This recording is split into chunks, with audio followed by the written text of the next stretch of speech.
Rate of electrophilic addition reaction, rate of electrophilic addition reaction. तो electrophilic addition के rate में अगर आप किसी जनरल रिएक्शन की बात करो तो यहाँ पे सबसे पहले इलेक्ट्रोफाइल अटैक करता है। इलेक्ट्रोफाइल कौन होता है? जिनके ऊपर पॉजिटिव चार्ज होते हैं, लाइक H+। तो इसमें ये वाला स्टेप जो है इसमें RDS है, रेट डिटरमाइनिंग स्टेप है। क्यों है? क्योंकि ये स्टेप काफ़ी स्लो है। फर्स्ट स्टेप में ये बनता है, ये कार्बोकेटाइन फॉर्म होते हैं। After adding electrophile you will get carbocation. इसके बाद ये जो सेकेंड स्टेप है, यहाँ पे आप कोई भी न्यूक्लियोफाइल लाते हो, ठीक है, लाइक X-, और फिर आपको प्रोडक्ट मिल जाता है। बट ये वाला स्टेप फास्ट है, ठीक है। तो रेट जो है हमेशा किससे डिसाइड होता है? स्लोएस्ट स्टेप से, ठीक। तो हम कह सकते हैं यहाँ पे rate of electrophilic addition reaction is directly proportional to stability stability of carbocation, ठीक है। अगर कोई इंटरमीडिएट स्टेबल होगा, जितना ज़्यादा स्टेबल होगा, ठीक है, रेट रिएक्शन का रेट उतना ज़्यादा फास्ट होगा, ठीक है। अगर ये मॉलिक्यूल स्टेबल बनेगा तो ये वाला स्टेप जो है उतना फास्ट हो पाएगा, ठीक है। तो stability of carbocation is directly proportional to, किस पे डिपेंड करेगा? स्टेबिलिटी ऑफ कार्बोकेटाइन हम जीओसी में देख चुके हैं, +m, फिर हाइपर कंजुगेशन प्लस HC, जिसको हम अल्फा H भी बोलते हैं, या फिर +I। ये सारे इलेक्ट्रॉन डोनेटिंग ग्रुप है। इलेक्ट्रॉन डोनेटिंग ग्रुप कार्बन से जुड़ा होता है तो स्टेबिलिटी इंक्रीज होती है। और इनवर्सली प्रोपोर्शनल किसके होगी? -m followed by -I, and these are your electron withdrawing group। तो हम सिंपली कह सकते हैं कि electron donating group increase the rate and electron withdrawing group decrease the rate.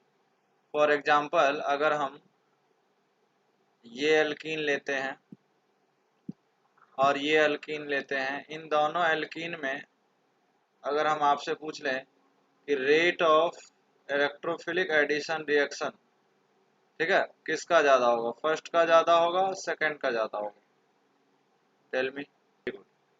तो हमको इसमें कैसे पता चला? आपको क्या करना है, हर बार ये H+ ऐड करना है। जब भी इलेक्ट्रोफिलिक के क्वेश्चन आए, आप फटाक से इसमें H+ ऐड कर दो, ठीक है ना। 1 और 2 both are similar position, you can add anywhere where you want। This is your carbocation formed, and this step is your RDS step। So just you have to look at their stability। If I am here adding H+,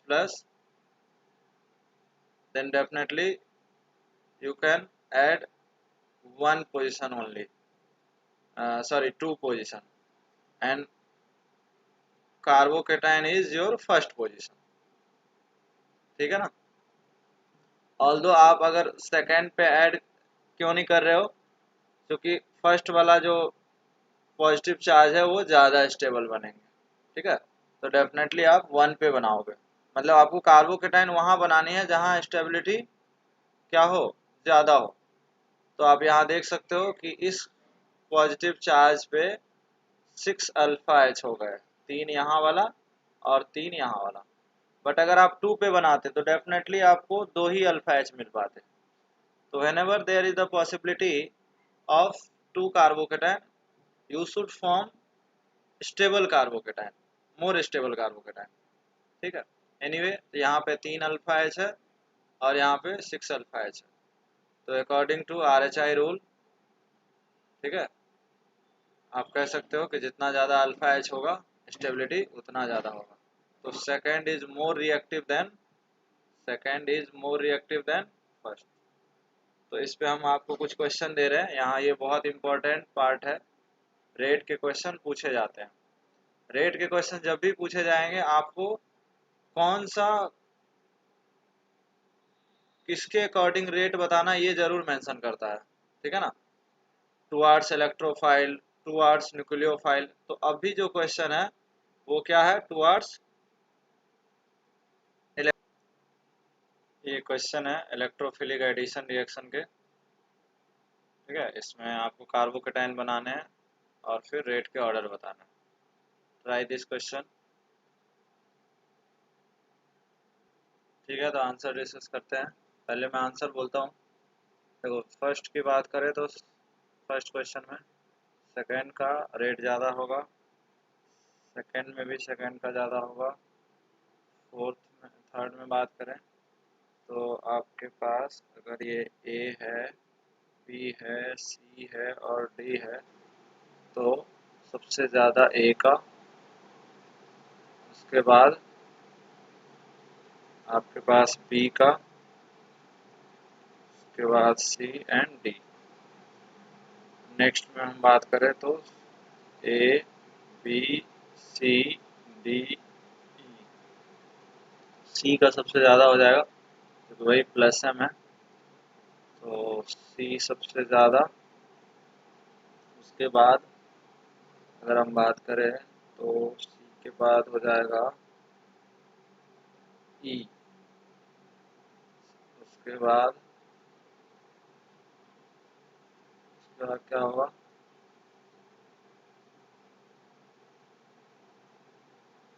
B, B के बाद D और last में ए, ठीक है। Next हम बात करें तो इसमें भी अगर कार्बोकेटाइन बनाते हैं यहाँ पे तो प्लस एम डायरेक्टली अटैच है, तो सबसे ज़्यादा ए का। उसके बाद इसमें पॉजिटिव चार्ज यहाँ बनाऊंगा तो ये तो प्लस एम है, बट ये इसके लिए बन जाएगा माइनस आई, ठीक है।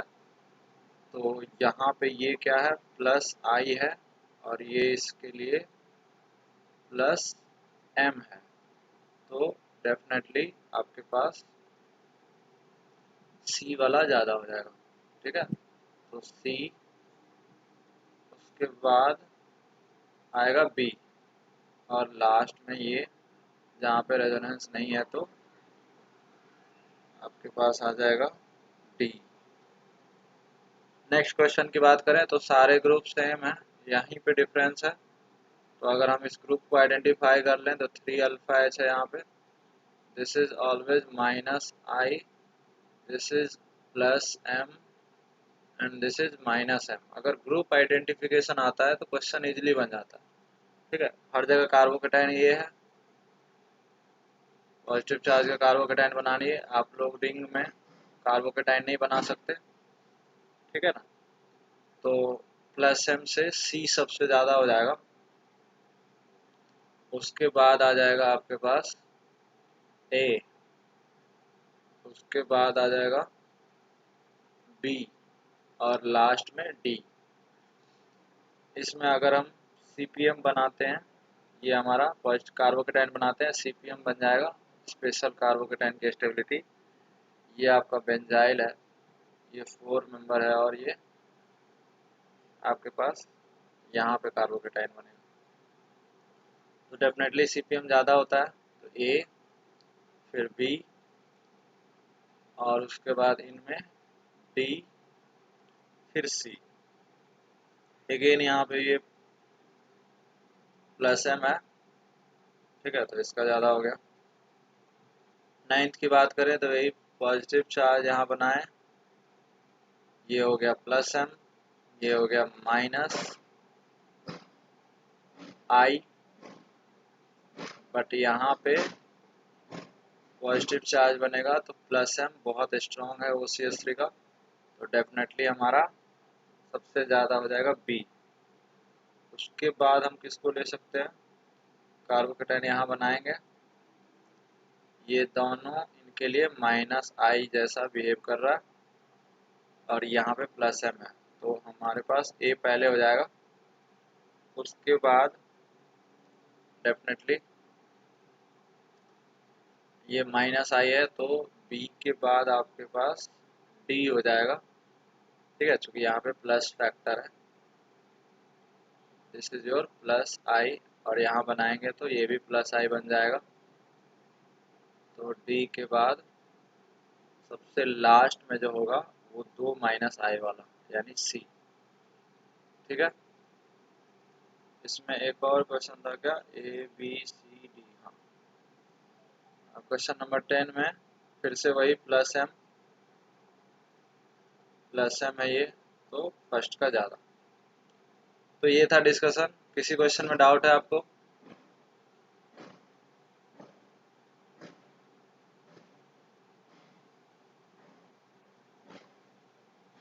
क्वेश्चन 9 में ये कार्बोकेटाइन बना, कोई डाउट इसमें? अब स्टेबिलिटी चेक करेंगे तो प्लस एम, मैंने बताया ना कि ये वाला प्लस एम बहुत ज़्यादा स्ट्रांग होता है।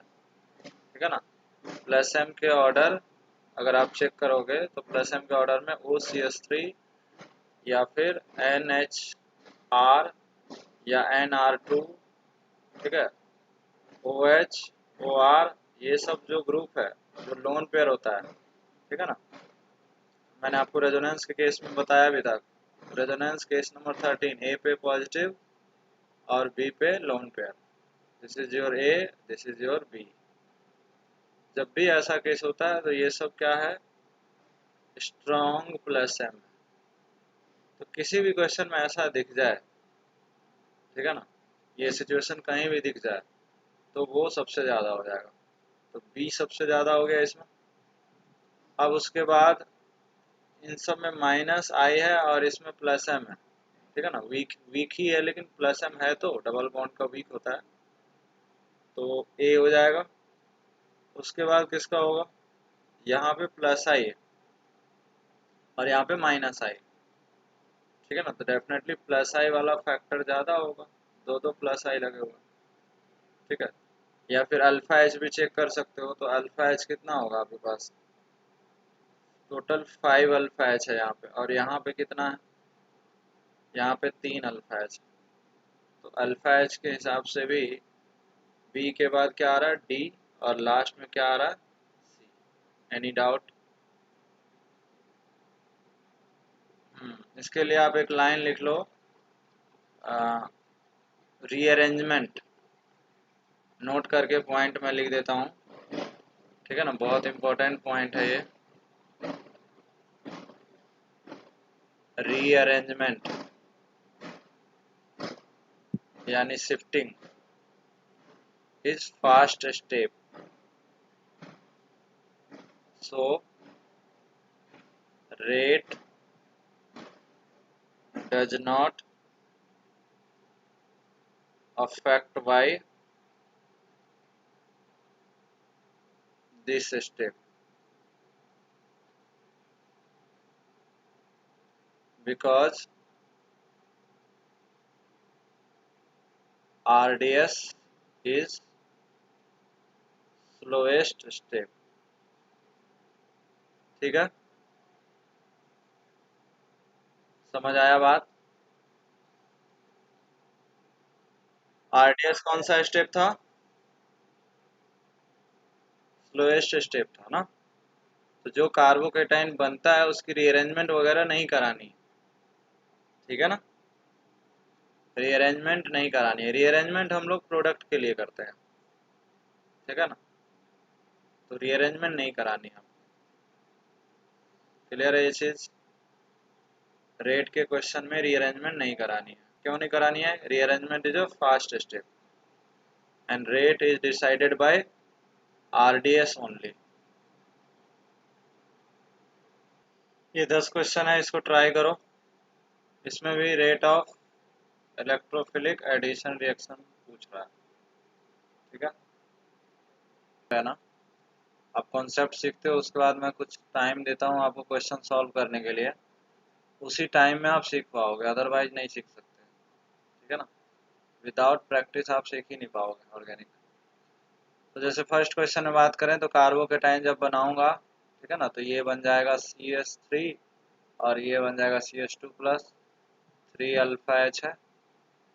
ठीक है ना, यहाँ पे कार्बोकेटाइन यहाँ बन जाएगा तो ये हो जाएगा CH3 5 अल्फा एच। ठीक है, अगेन मैं अभी अभी बोला था कि जैसे ही ए पे पॉजिटिव और बी पे लोन पेयर, ये केस कभी भी आए और ये OR का रेजोनेंस बहुत पावरफुल होता है। ठीक है ना, इनके ऑर्डर 10⁻15 टाइम्स दूसरों से ज़्यादा होते हैं, इतना ज़्यादा पावरफुल है ये। तो जैसे ही ये दिखा C जो है सबसे ज़्यादा हो जाएगा। उसके बाद अब देखो ये चीज़ यहाँ नहीं लगा है पॉजिटिव चार्ज के लिए, ये अब -I हो गया। This is the difference between resonance and inductive. ठीक है ना, अगर आपका डबल बॉन्ड के बगल में लोन पेयर है तो यहाँ रेजोनेंस है और यहाँ इसके लिए ये -I हो गया, तो ये सबसे कम होने वाला है अब। तो C सबसे ज़्यादा हो गया, उसके बाद क्या होगा, उसके बाद हम लोग अल्फा एच चेक कर सकते हैं, 5 अल्फा एच, तो B ज़्यादा, फिर A ज़्यादा, और चूंकि इसमें -I है तो D, CBAD। Any doubt? Question number 12 में क्या होगा, मैं आंसर लिखूं सीधा ACBD, जो भी डाउट होगा पूछ लेना, ACBD। उसके बाद है इस क्वेश्चन में हो जाएगा DBAC,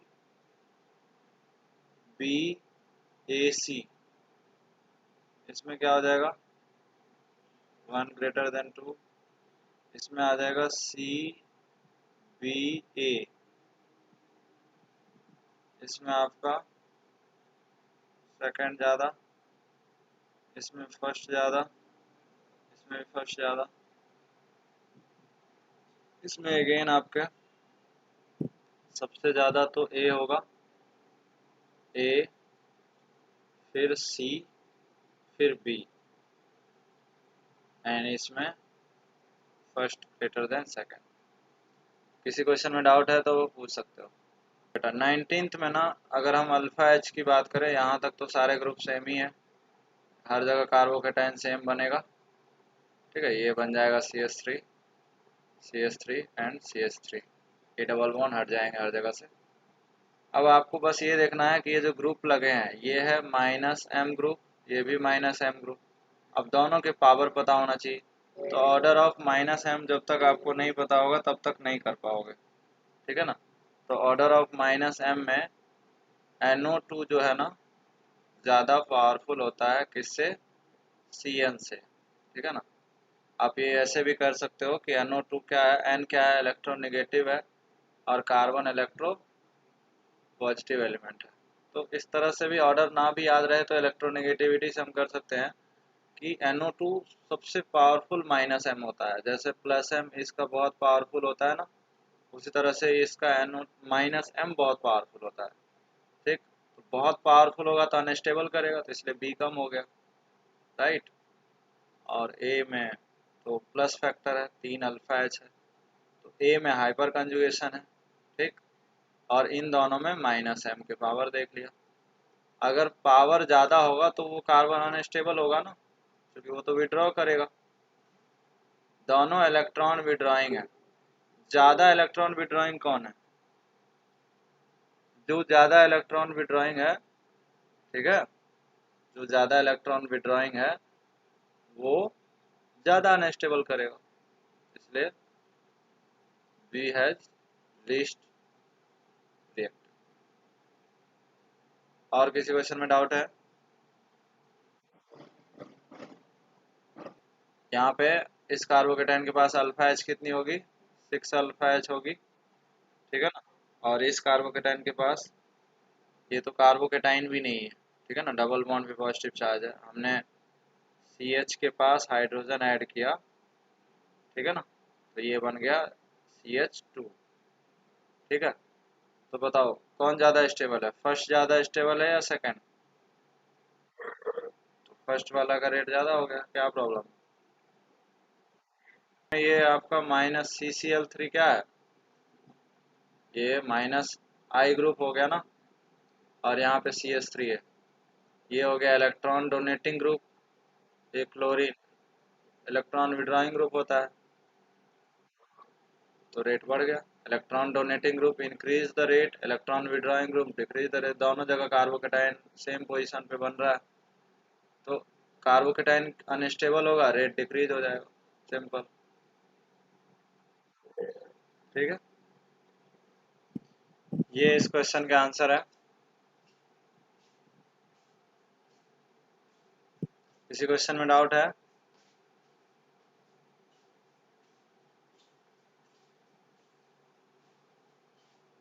ये सारे रिएक्शन मैंने लास्ट क्लास में बताए थे। ठीक है, ये वाला आपके लिए नया हो सकता है। जब हाइड्रोबोरेशन ऑक्सीडेशन है तो आप रूल वही लगाते हो, एंटी मार्कोनिकॉफ रूल। ठीक है, बट इसमें मैंने सेकेंड स्टेप चेंज किया है। इसमें फर्स्ट स्टेप क्या होता है, BH3 होता है, this step is known as hydroboration, और सेकेंड स्टेप में हम लेते हैं H2O2 in basic medium, that is known as oxidation. ठीक है, लेकिन इस स्टेप में हमने क्या किया, हाइड्रोबोरेशन तो लिया, लेकिन सेकेंड स्टेप हमने चेंज कर दिया, ये एक टिपिकल रिड्यूसिंग एजेंट है, तो रिडक्शन। ठीक है ना, तो हाइड्रोबोरेशन रिडक्शन जब होगा तो आपको मैकेनिज्म याद होगा कि इस स्टेप में हाइड्रोजन ऐड होता है और सेकेंड स्टेप में OH ऐड होता है। अब जबकि मैंने सेकेंड स्टेप ऑक्सीडेशन की जगह क्या ले लिया, रिडक्शन ले लिया, तो यहाँ भी H ऐड होगा, मतलब यहाँ भी H ऐड हुआ और यहाँ भी H ऐड हुआ। That's why in this case this reaction is called as hydroboration reduction, and यहाँ पे अल्केन बन जाएगा। ये आपके लिए नया हो सकता है, बाकी जितना है मैंने लास्ट क्लास में सबके मैकेनिज्म बताए थे कि इस इसमें आपको मार्कोनिकॉफ रूल अप्लाई करना है, इसमें एंटी मार्कोनिकॉफ रूल अप्लाई करना है।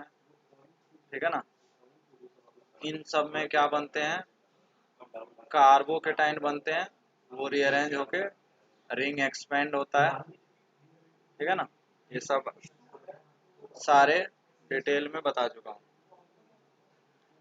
कोई क्वेश्चन में डाउट है, मैं आगे बढ़ूँ?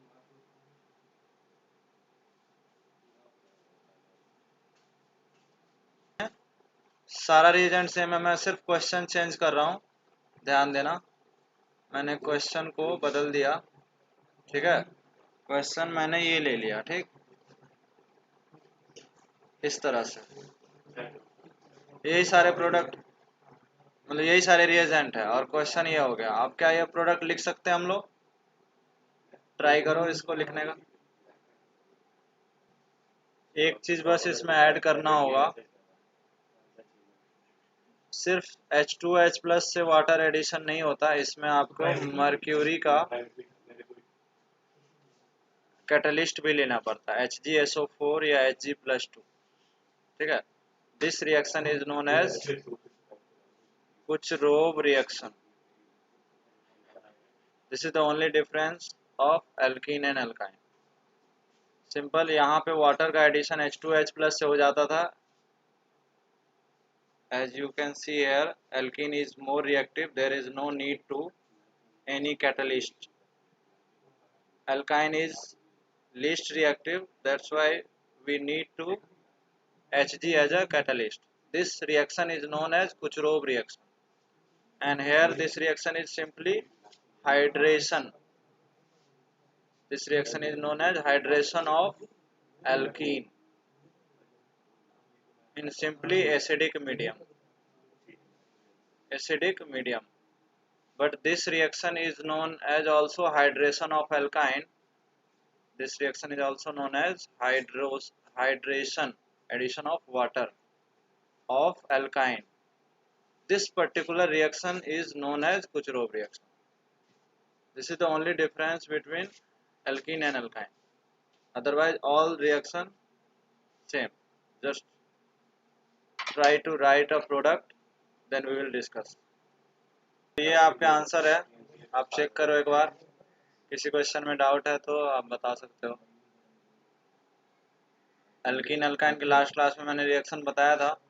यहाँ पे एल्कीन में एक बार एडिशन होता है, यहाँ पे 2 बार एडिशन होता है, क्योंकि 2 पाई बॉन्ड है, तो जस्ट एक बार Cl आता है यहाँ पे, और यही चीज यहाँ पे रिपीट होता है तो 2 बार आ जाता है। If you have doubt any question you can ask. देखो इसके साथ अगर यहाँ पे सपोज लेट से HCl एंड पेरोक्साइड ले ले H2O2, तो भी प्रोडक्ट यही होने वाला है। लेकिन अगर इसमें हम लोग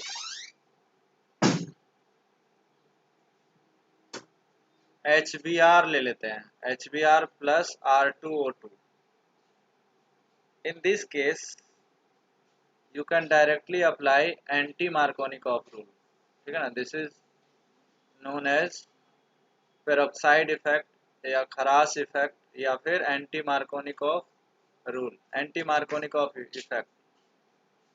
तो एंटी मार्कोनिकॉफ जब भी रूल आपने देखा था, जब भी रूल अप्लाई होता था वहाँ रीअरेंजमेंट वगैरह नहीं होता है, ठीक है ना। इस केस में भी आप कर सकते हो ऐसा, एल्काइन के केस में भी रीअरेंजमेंट वगैरह नहीं हो रहा है, तो आप सीधा सीधा आप इसमें क्या कर सकते हो, रूल अप्लाई कर सकते हो। तो रूल अप्लाई करोगे तो इसमें एक नई बात ये है कि यहाँ पे रीअरेंज होके 6 मेंबर रिंग नहीं बनेगा, ठीक है ना। यहाँ पे सिंपली एंटी मार्कोनिकॉफ से Br आ गया, ठीक। तो यहाँ पे एक चीज पता चला कि जो एंटी मार्कोनिकॉफ रूल है वो HBr के साथ ही एप्लीकेबल है। अगर HCl के साथ लिए तो जो आंसर यहाँ है वही आंसर यहाँ आने वाला है, ठीक है ना। हालांकि इसके मैकेनिज्म है, ठीक है, कहने का मतलब सिंपल है कि ये कोई इलेक्ट्रोफिलिक सब्स्टिट्यूशन नहीं है। अगर HCl के साथ आप करते हो तो ये इलेक्ट्रोफिलिक एडिशन रिएक्शन है, जस्ट लाइक ये आ जाएगा, ठीक है। अगर हम लोग इसमें HCl के साथ अगर पेरोक्साइड ले लेते हैं तो भी प्रोडक्ट सेम ही रहने वाला है। लेकिन जैसे ही इस रिएक्शन में हम लोग HBr लेते हैं और उसके साथ पेरोक्साइड लिखा लेते हैं तो ये एक डिफरेंट रिएक्शन है और इसके प्रोडक्ट कुछ ऐसे हो जाते हैं। This is known as peroxide effect. Peroxide effect में कोई इलेक्ट्रोफिलिक एडिशन रिएक्शन नहीं है। This reaction is known as free radical addition reaction, ठीक है ना। इसका सेपरेट मैकेनिज्म है, वो मैकेनिज्म आपको बताने जा रहा हूँ कि फ्री रेडिकल एडिशन रिएक्शन है ये। इसमें हम लोग सबसे पहले पेरोक्साइड लिए थे। पेरोक्साइड होने से होता क्या है, पेरोक्साइड इफेक्ट में आपका ये जो दोनों लोन पेयर है, ठीक है ना, ये दोनों लोन पेयर क्या होते हैं, एक दूसरे से रिपल्सन कर रहे हैं, इसलिए ये बॉन्ड ब्रेक हो जाता है और हीट भी रहता है, तो आपको सिंपली 2H फ्री रेडिकल बन जाता है, ठीक। ये रिएक्शन का पहला स्टेप है जहाँ पे आप सबसे पहले फ्री रेडिकल जनरेट करते हो, स्टेप 1, ठीक है। फ्री रेडिकल सब्स्टिट्यूशन में पेरोक्साइड इफेक्ट देख रहे हैं हम लोग, पेरोक्साइड इफेक्ट या simply this is also known as Kharasch effect, ठीक।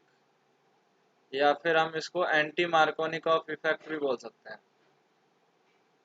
तो ये तीनों में जो रिएक्शन की मैकेनिज्म है वो फ्री रेडिकल एडिशन रिएक्शन है, उसी को हम लोग देखने वाले हैं कि क्या क्या स्टेप है बेसिकली। तो पहला स्टेप क्लियर है कि जो पेरोक्साइड है वो आपका फ्री रेडिकल जनरेट करता है। स्टेप 2 में क्या होगा, स्टेप 2 में ये जो पेरोक्साइड लिए हो, ठीक है, ये आपका HO जो आपके पास फ्री रेडिकल है ये HBr को ब्रेक करता है, ठीक। और HBr को ब्रेक करेगा तो क्या बनाएगा, फ्री रेडिकल ही ब्रेक करेगा इसको, ठीक।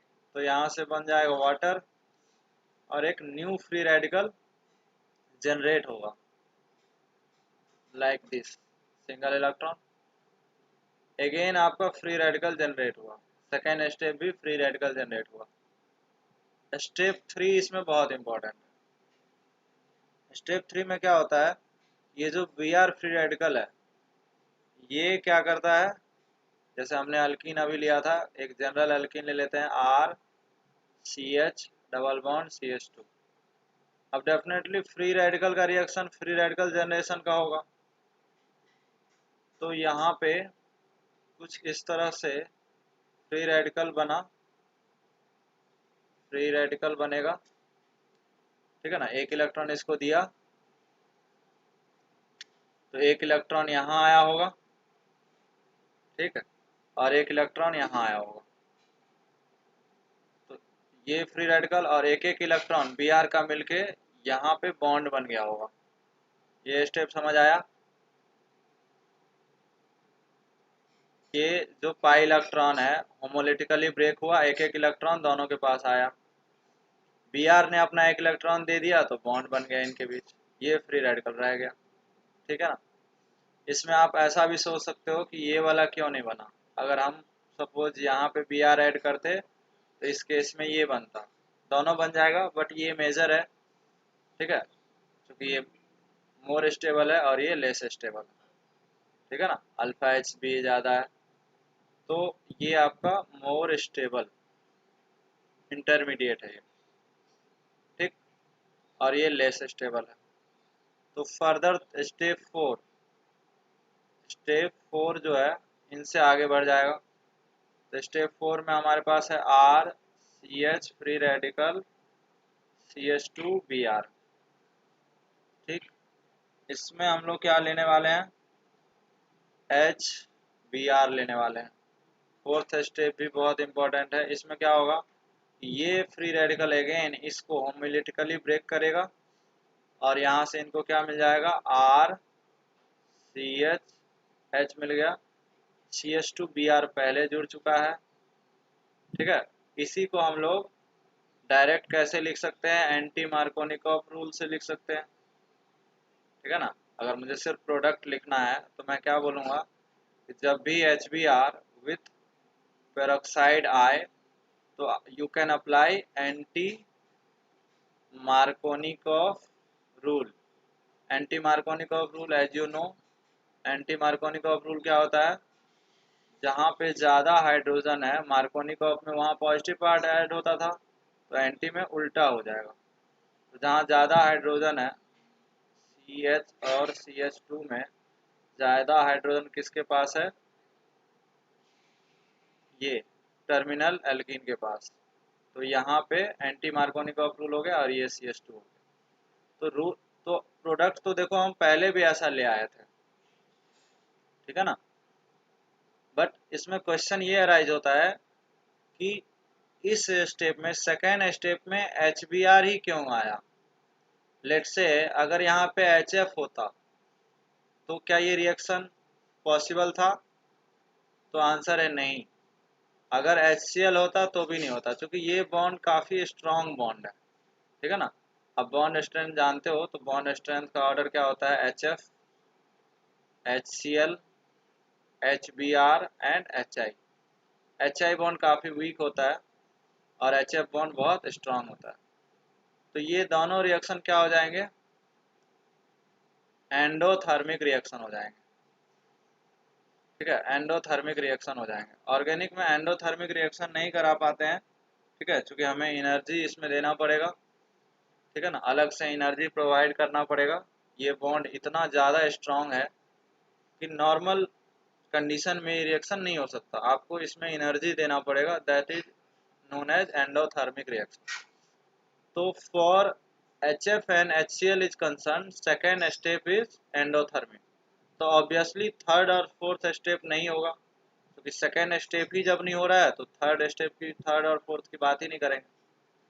बट अगेन जब HBr टूट जा रहा है तो HI तो और वीक है, ठीक, तो HI वीक है तो ये तो टूट जाना चाहिए। तो यहाँ से HI के Br के केस में Br मिलता है, I के केस में I फ्री रेडिकल बनेगा। लेकिन I जो है, I के साथ एक स्पेशल फिनोमेना ये है कि I2 मॉलिक्यूल काफ़ी स्टेबल होते हैं, ये दोनों आपस में कंडेंस होके I2 बना लेगा, और I2 एक स्टेबल मॉलिक्यूल होता है। तो हमें फ्री रेडिकल रहेगा तभी तो रिएक्शन आगे प्रोसीड होगा। तो हमारे पास I फ्री रेडिकल बनता है, लेकिन ये इतना फास्ट I2 में कन्वर्ट हो जाता है सेल्फ कंडेंस करके कि हमारे पास I2 बनता नहीं है।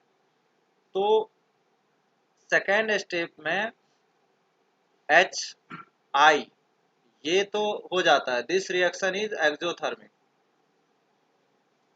बट जैसे ही हम स्टेप 3 पे आते हैं, ठीक है ना, तो 3 पे आते ही ये एंडोथर्मिक हो जाता है। ठीक है, एंडोथर्मिक मीन्स हमें हीट अलग से एनर्जी देना पड़ेगा ताकि ये आई फ्री रेडिकल एग्जिस्ट करे। ठीक है, तो इस रीजन से सिर्फ ये रिएक्शन किसके लिए फिजिबल है, HBr के लिए फिजिबल है। और एंटी मार्कोनिकॉफ कैसे आया आप देख सकते हो। एंटी मार्कोनिकॉफ, ये फ्री रेडिकल ज़्यादा स्टेबल है, इसलिए यहाँ पे एंटी मार्कोनिकॉफ रूल अप्लाई होता है। तो यू कैन सिंपली से कि एंटी मार्कोनिकॉफ रूल है। अच्छा, यहाँ पे कोई कार्बोकेटाइन नहीं बना है, इसलिए ये रीअरेंजमेंट वगैरह नहीं होता है। ये कोई इलेक्ट्रोफिलिक नहीं है, ये free radical substitution of addition reaction. ठीक है, तो एंटी मार्कोनिकॉफ रूल में आपको ये बातें ध्यान रखनी। तो ये क्वेश्चन जरा ट्राई करो, 3 क्वेश्चन है।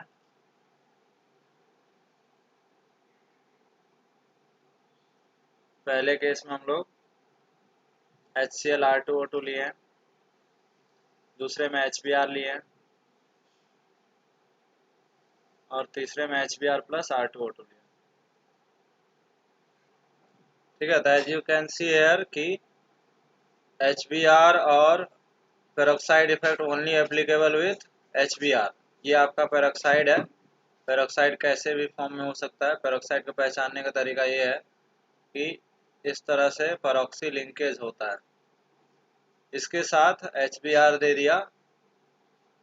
As per product is concern you can always apply anti Markovnikov rule. ठीक है ना, anti Markovnikov rule, as you know there is no any rearrangement, directly you can apply rule. ठीक है, यहाँ पे CH2 है, more number of hydrogen you can add negative part. ठीक है, मार्कोनिकॉफ में क्या होता था कि पॉजिटिव पार्ट यहाँ ऐड होता था और नेगेटिव पार्ट यहाँ ऐड होता था, बट एंटी मार्कोनिकॉफ में उल्टा कर दें।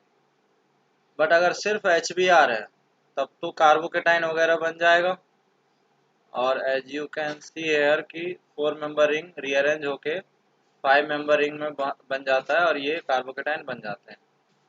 तो इस केस में आपके प्रोडक्ट आने वाले हैं Br।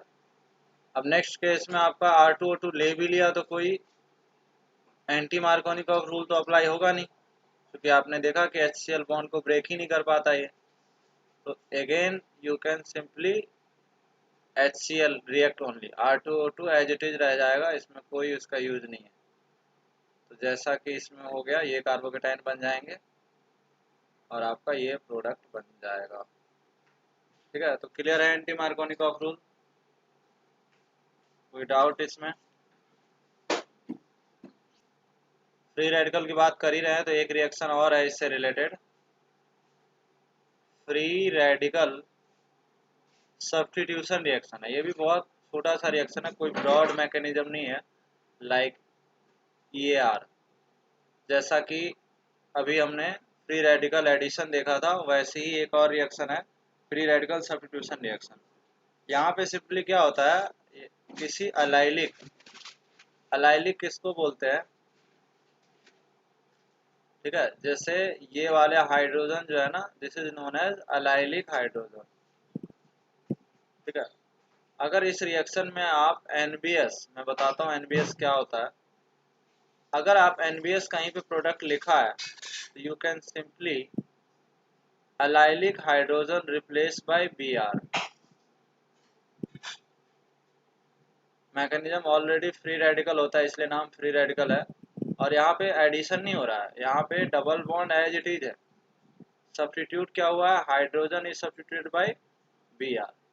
This reaction is known as free radical substitution reaction in presence of NBS।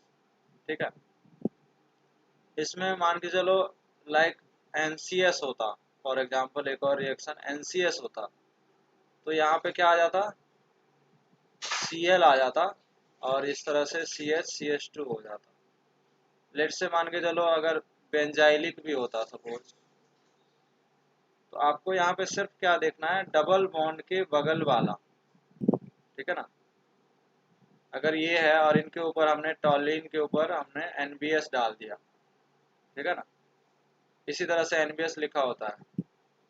आपको करना क्या है, डबल बॉन्ड जैसी दिखा, इसके बगल में ये जो हाइड्रोजन है that can be replace by Br, ठीक है।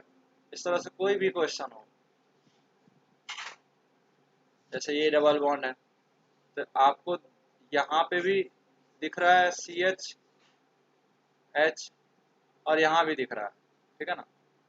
तो NBS का जो अमाउंट होता है बहुत लो कंसंट्रेशन में होता है, ठीक है ना। तो इनका प्रेजेंस इतना ज़्यादा नहीं है कि आप दोनों जगह सब्स्टिट्यूट करा सकते हो, केवल आप एक जगह करवा पाओगे, ठीक है। तो इसको बोलते हैं अलाइलिक सब्स्टिट्यूशन, ठीक है ना। अलाइलिक पोजीशन का मतलब होता है डबल बॉन्ड के बगल वाला। एक विनाइलिक पोजीशन भी होता है, ठीक है ना, डबल बॉन्ड के ऊपर जो पोजीशन होती है उनको विनाइलिक पोजीशन बोलते हैं। This position is known as vinylic position and this position is known as allylic position, ठीक है ना। अलाई कार्बन के हाइड्रोजन को अलाइलिक हाइड्रोजन कहते हैं। एनीवे NBS क्या है ये समझते हैं। तो देखो NBS सिंपली आपके पास एक रिएजेंट है, सिंपली एक रिएजेंट है NBS, और इसका नाम है N ब्रोमो,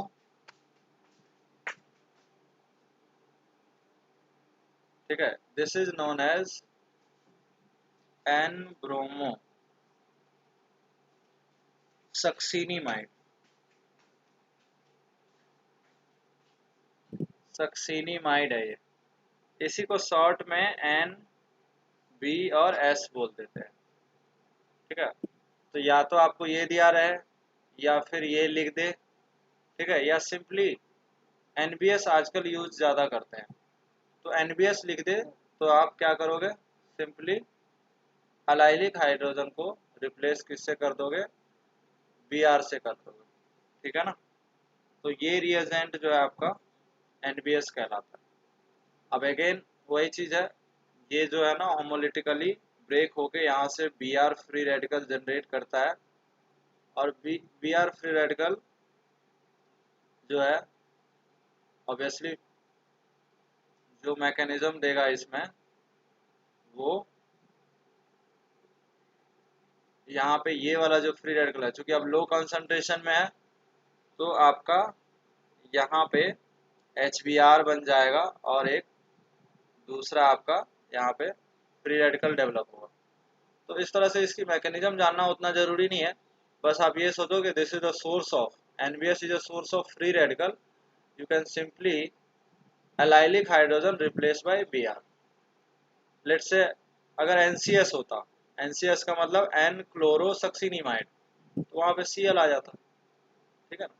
तो NBS पूछता है, NCS मैंने ऐसे ही बता दिया, NBS काफी फेमस रिएजेंट है जिसका काम है एलाइलिक पोजीशन के हाइड्रोजन को रिप्लेस करना। क्लियर है, ठीक है। ये वाला हाइड्रोजन इसमें देख रहे हो आप,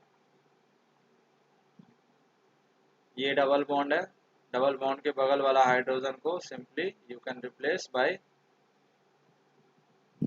Br। बस छोटा सा रिएक्शन है, आपको ध्यान रखना है बस। ट्राई दिस क्वेश्चन, ठीक है। तो ये इसके आंसर है, चेक करो, कोई डाउट है इसमें।